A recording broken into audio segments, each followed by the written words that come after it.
Hello and welcome to The Why Word, the podcast that gets under the skin of entrepreneurs, business people, and pretty much anybody who makes things happen to ask why they do what they do. My name is Ian Hawkins, and in this episode you're going to hear... When I sat on the couch and Boris Johnson addressed the country, he may as well have said, avoid anything that Daniel does, because that is my life. No one knew what a pub quiz company was. And it scared me because if I go on one of the most watched shows in the country, I thought there'd be 55,000 pub quiz companies overnight. Oh my God, there's money in this. Just a quick heads up, there are a couple of swears in this episode. Today I'm talking to Daniel Lassman, founder of the weekly quiz company. Pub quiz is a big business, pulling in customers to pubs that are sometimes struggling to remain open. The biggest pub quiz company in the UK, Weekly Quiz hosts hundreds of quiz nights in pubs, bars, social clubs and private venues every week. I caught up with Daniel to find out about being a sales expert, his motivation and what a business like his has to do to survive in a lockdown. I started off just by trying to get a steer on how big the operation is. The biggest in Europe, I would say. But the one thing I do know is we got approached by America. I won't name the company, but the biggest trivia company in America, and they put quite a nice offer on the table at the time. I think it was 2 years ago now, 2.5. And we rejected it, and then the turnover grew year on, year out. And last year, it was just short of the million, and this year we were targeted to go well above the million. But obviously, with all of this, we've had to go down a different route. Yeah, I mean, before this, let's try and think about how this business grew before coronavirus hit, and we'll come to that in a bit. What would you say your biggest risk was before coronavirus? Leaving a really, really well-paid sales job to start this, and then since then, nothing was a risk because it sold quickly, it sold well, and what people are scared of is actually doing it. Once you're engrossed in actually doing it, you don't have time to feel like anything's a risk. You just roll and you flow. And if there's an obstacle, you find a way around it. There's no risk involved. A service-based industry like mine, you're not playing with product, which means you're in no real rush to sell it. Yes, you're in a rush to pay the bills, but you haven't got a warehouse with £3 million worth of stock in there and you owe the supplier X amount of money and you have to sell it before it goes out of date or anything like that. So there was no risks. I really want to know more about the sales job because I've done a few sales jobs. I'm not very good at it, but you are the best salesperson I've ever seen in operation. And I based that on the time that I was in your office for a morning. There was somebody else in there and they put the phone down and you said, I bet I can get them to buy. And you picked that phone up, got the number, phoned that person straight back, having them said they're not interested. And within less than 10 minutes, you'd got a sale out of them. Yeah. I think the main thing that I had probably that day was a keyword. Experience, and I wouldn't have done that unless I heard something. I mean, I don't remember the particular call that you mean, but it wouldn't have been through luck. And what I mean by that is I wouldn't be cocky enough to say I'm going to do that, put my balls on the line and then look like an idiot. I obviously heard something, and it's usually an open-ended yes or yes question I explain to my sales guys that you want to leave with. Would you like to start on Tuesday or Thursday? Or that's the question I would ask. But the question they might have asked would have been, shall I send you an email? Then it's diverting and scared and keeping away from the sale. A lot of people don't actually believe they deserve success. It's a really strange concept, what I'm saying here, but it's true. A lot of people hide behind, I like to call safe words or safe sentences. I'll give you a safe sentence. I'll give you an email and I can call you back, hopefully. It's safe. You're not putting, like I said, your balls on the line. And I might have heard in that phone call, for example, the safe sentence or a safe word, which would be email or call back, or they're both, not all one words, but you get what I'm saying here. Yeah, There's safety behind deflection. And I might have sussed a phone call or sensed a phone call where he didn't put, or that person didn't put the balls on the line. And I feel like that's the difference between getting over the line, believing and deserving. Like, for example, someone once said to me, I once said, I'd be happy being a millionaire. And someone said to me, you wouldn't know. You wouldn't, because then you'd want to be a billionaire, and then it wouldn't, and so on. And I think there is a stem of competition. And I think, to go not too deep into things, but it comes all the way back into sport. And I used to train really hard to be a footballer. Business isn't in my blood. Competitiveness is. So, for example, you said to me, I said, I bet I can make that sale. It's a form of constantly competing with yourself. It's a form of constantly feeling like you have to prove something, and maybe it's not to prove it to other people, but it's to be the best, to want to succeed. If I know that I didn't make that person understand what it took to make that sale, he might have, or she might have made that mistake again, and it was more to do with the fact that I might have seen something and not have ran down their throat, I'm better than you, but I would have ran down their throat to not hide and not be safe, and don't tell them you'll send them the email. If I sense it could have been done then, and I say to them, I'm going to show you something here, and it would be potentially me through three things. One, being angry because they didn't listen when I said that was going to happen. Two, not having the steeliness to do it. Or three, the competitiveness in myself to say, I'm not letting that lead go, and not to be arrogant. I probably could have afforded to let that lead go and thought, no, I can't be bothered making the call. So there's an element of those three things that made me feel like I had to nail that call. There's so many books out there telling you how to make the sale. There's so many courses I could go on. And as you speak, I sometimes think, yeah, Dan, take me under your wing. Tell me how to be a better salesperson. But part of me thinks the thing that you can't teach is that sense of competitiveness. Do you think that's what gives you the edge more than any other? Yeah, so I got told... not personally, I felt like it was personal, when I sat on the couch and Boris Johnson addressed the country. And I know you said you wanted to get to this, but it's the most recent part of competitiveness and not wanting to lose. When he addressed the country and he goes, avoid pubs, he may as well have said, avoid anything that Daniel does, because that is my life.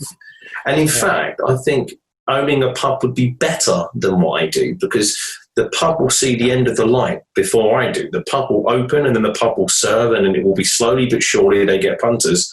I have to wait for that to happen to then get back. So a lot of people could have mentally crushed, because everything I've built, borderline a quiz empire, whatever you want to call it. We have a lot of 10 staff full time. We have 400 part-time quizmasters. We're in England, Ireland, Scotland, Wales, France, parts of Germany. However small, big you see that operation, it was something I built for a long time. And this could have been enough for me to have just crumbled and kicked. But there was something in my head to go, I won't lose. And it wasn't the fact of, oh my God, I'm finished, or I don't know what weekly quiz is going to happen. The next thing, I won't go into just yet, but the next thing was, I won't lose. I didn't even know what the idea was going to be, but that was what went through my head.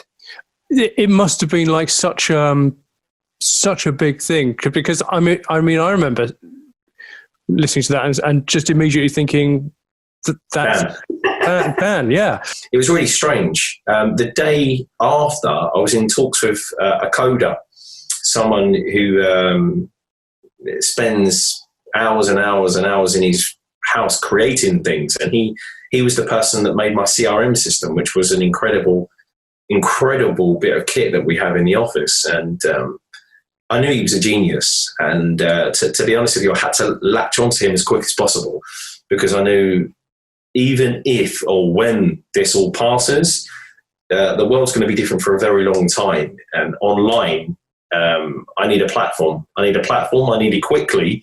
And if you give me an inch to be able to like you say, sell or graft online, I know I can get out of this. So it was an urgency button that my brain pushed rather than a panic button. I think a lot of people have been doing quizzes online. I've literally come from a family-run quiz. A good quiz is a really difficult thing to do unless you've got the experience and you know it. So a couple of things for you. Number one, what makes a good quiz? And number two, how many of those things are the same in real life and in the digital world? If I was to open up a quiz company online, I must be insane because, like you say, everyone's doing it. We haven't done that. It's nothing what you expect. If you've never played the game, very briefly, you have a quizmaster on screen. You have 4 options at the bottom. You click a button. The system counts the scores. You can win prizes. It's like effectively bringing the pub quiz from the pub to your house. And on top of it all, we've created something borderline genius. And let me explain something. I'm not that genius that created it, so I'm allowed to say that. It might have been my idea, but the actual guy that made this, unbelievable, and this is what I said to you originally, you kind of need an ace in a place. And my ace in this place was this man. And I knew he would be my answer. And he created a concept that enables people to play in the same team from separate households. So if you haven't seen a family member for a long time and you're looking for a reason to socialize, you go online and it's the first person to press the answer on your team gets to bag the point for the team. If they answer it incorrectly, the team suffer. So it's borderline bringing people together, not just a Zoom or YouTube styled quiz. We've got one for the NHS this Friday. We've got huge names involved. You know, calling out questions for us is Coronation Street stars, singers, you know, Beverly Knight, the legend. Yeah, we've got some big names. I mean, it's driven 6,000 people to play the game in the last 4 weeks. So we're really making moves. We're getting there. I don't know if you read any of the articles, but we were in the Sun, we were in the OK magazine, the Metro, the Manchester Evening News. It's not your typical pub quiz online, is my point. Right. Definitely the better for it, because what I think is going to happen is people are going to say it's one of those things where it actually damages the whole concept. Either they're going to go, this is going to go on long enough that people realize what makes a good pub quiz, or people will go, actually, this is really difficult. I want somebody else to do it. I want the live experience. I'm trying to think about what happens when lockdown finishes. One thing that you've got to do in business, and anyone half decent will tell you this, you kind of stay in your lane. That's what I try to do here. And cut long story short, it's not necessarily on the quiz side. Like you started off saying to me, what makes a good pub quiz? You can tell me more than I can tell you. You've been to pub quizzes, you play pub quizzes. But what I can tell you is what makes a good pub quiz: business and entertainment, and what keeps CNN, Visa, Ernst & Young, Deloitte, Barclays Bank, what keeps them entertained. The line not to cross to make sure that you kept within the boundaries of branding. So we've kind of used our current corporate clients to use this system for team building events. We're galvanizing staff, the companies. Companies are finding ways to try and team build and galvanize their staff. They're using this system. The people that I've just named have all used the system, for example. CNN are putting it out to Middle East and Hong Kong. There are 2 offices there. We've kind of taken our corporate events online to galvanize staff. The public side of things is where I think the longevity is going to come from. Like, for example, a lot of people turn their nose up at poker online.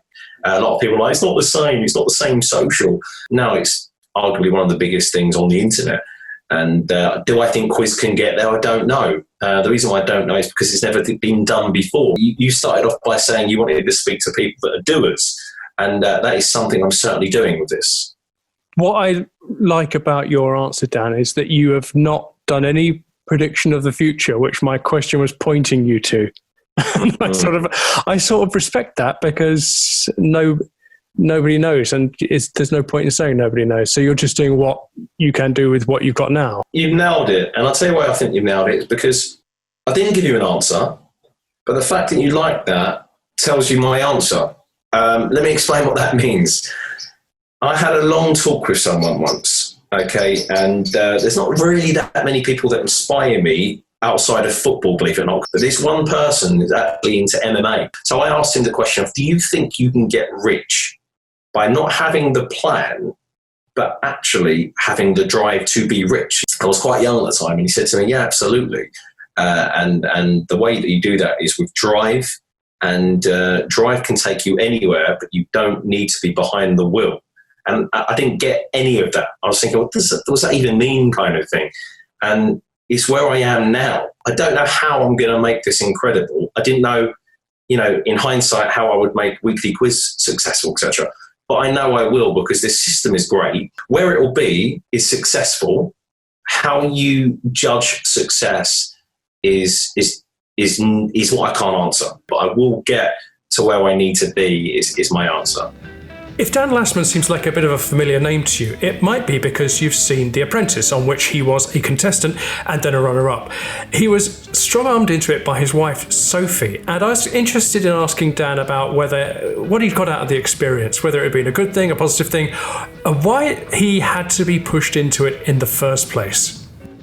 I am going to have to ask the inevitable Apprentice question. What was it about The Apprentice and you that your wife thought that is a match made in heaven, or was it just to get you out of the house?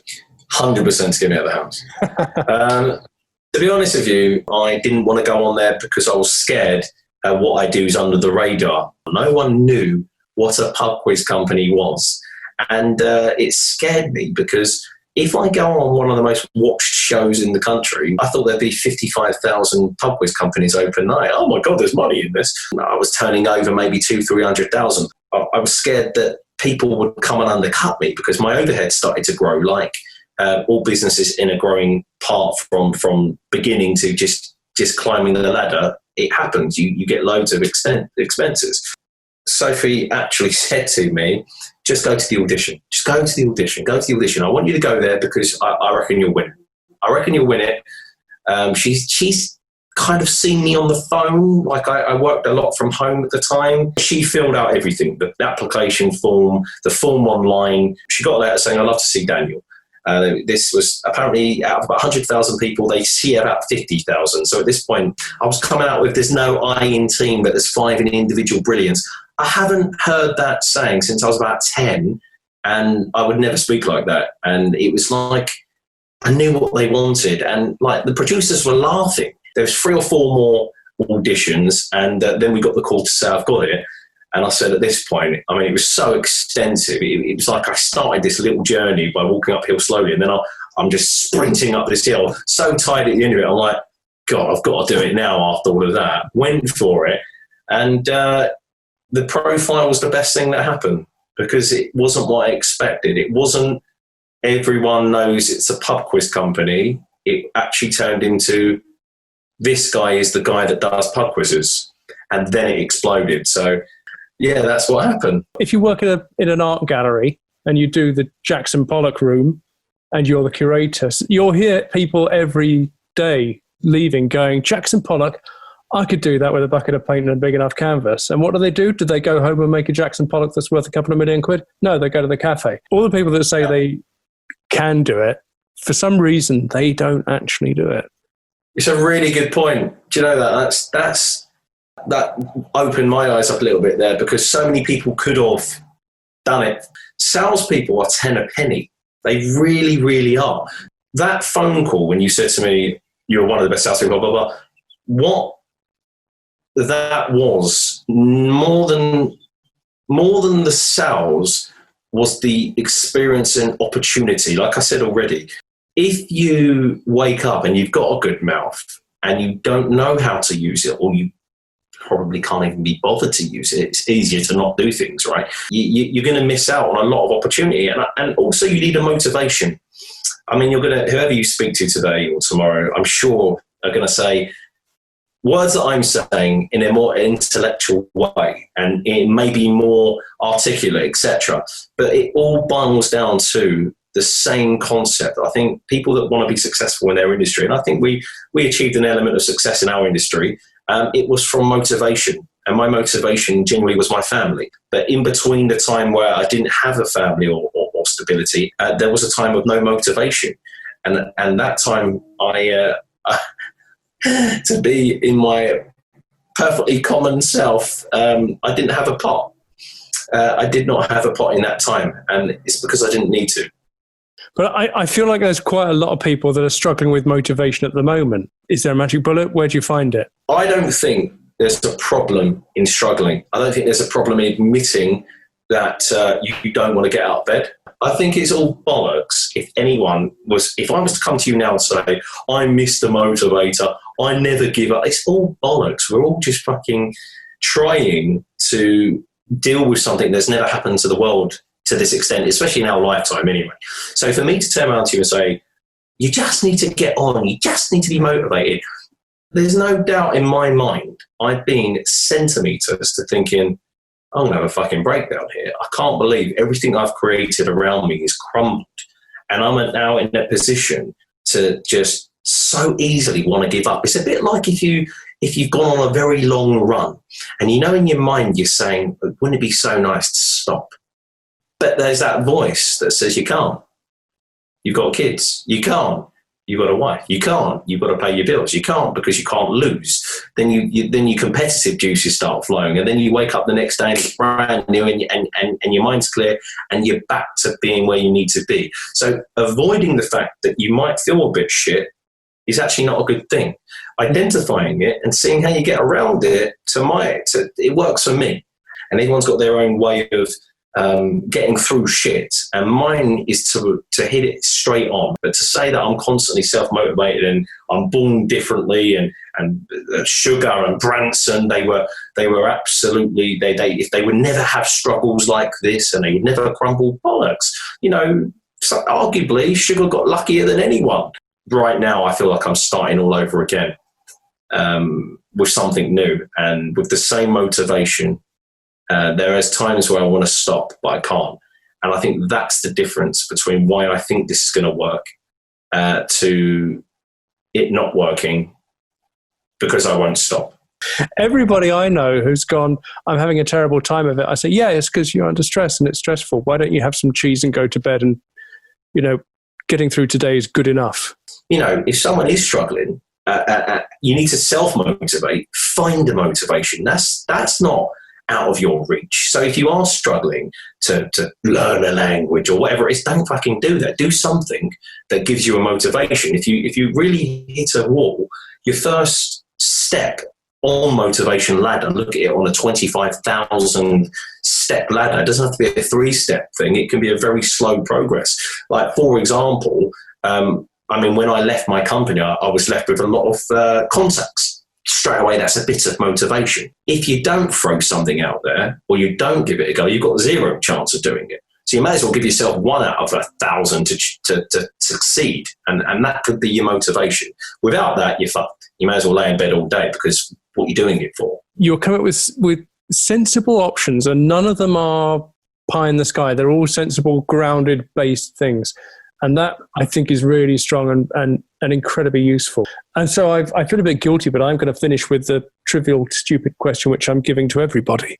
The dinner party game. Which person, and there can be alive, dead, fictional, or factual, would you have, and here's my twist, for a business lunch? No one in the business world really inspired me. I know that sounds terrible, doesn't it? No, but my inspirations came from other avenues.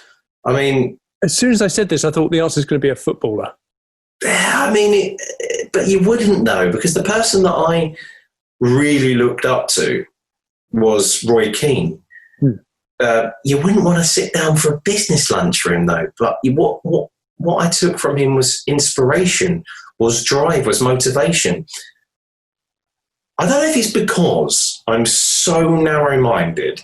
I don't know if it's because it's actually a bad quality of mine, but I never really learned a lot individually from a businessman. Maybe I had to make mistakes to get the right answers. I don't know. Some people were like that. I think the 4 or 5 people that meant a lot to me was my dad, who was the greatest salesperson I've ever seen. And I'm not just saying that because my dad, he was just incredible. He was from the market background. He literally worked on instinct. And I think that's a bit like me. So here we go. I've got the answer for you. And I know I went around the houses because I had to think about this. I would like to sit down with Lord Sugar. And it's because I didn't get to on The Apprentice. It was a TV show. When the cameras were off, we didn't even speak. I don't know. He probably wouldn't even know who I am. I would like to sit him down and kind of pick his brain of how he went through a similar upbringing up to Essex and kind of went all the route that I did, but did it as a billionaire. So maybe I would pick his brain and try and learn from someone who's from similar area to me. I tell you what, Dan, you, me, and Sugar, we are the Essex boys that are the voice of the future. Thank you so much for your time today. It's been great talking to you, and thank you for sharing where you are on your journey. It's been a real pleasure. Thank you, sir. Appreciate that, mate. Huge thanks to Daniel Lassman. If you would like to find out more about today's guest, you'll find a link to the weekly quiz website in the show notes. That's also where you'll find the Y-Word contact details if you know of a great guest waiting to join us on the show. From me, Ian Hawkins, have a great time. Till next time.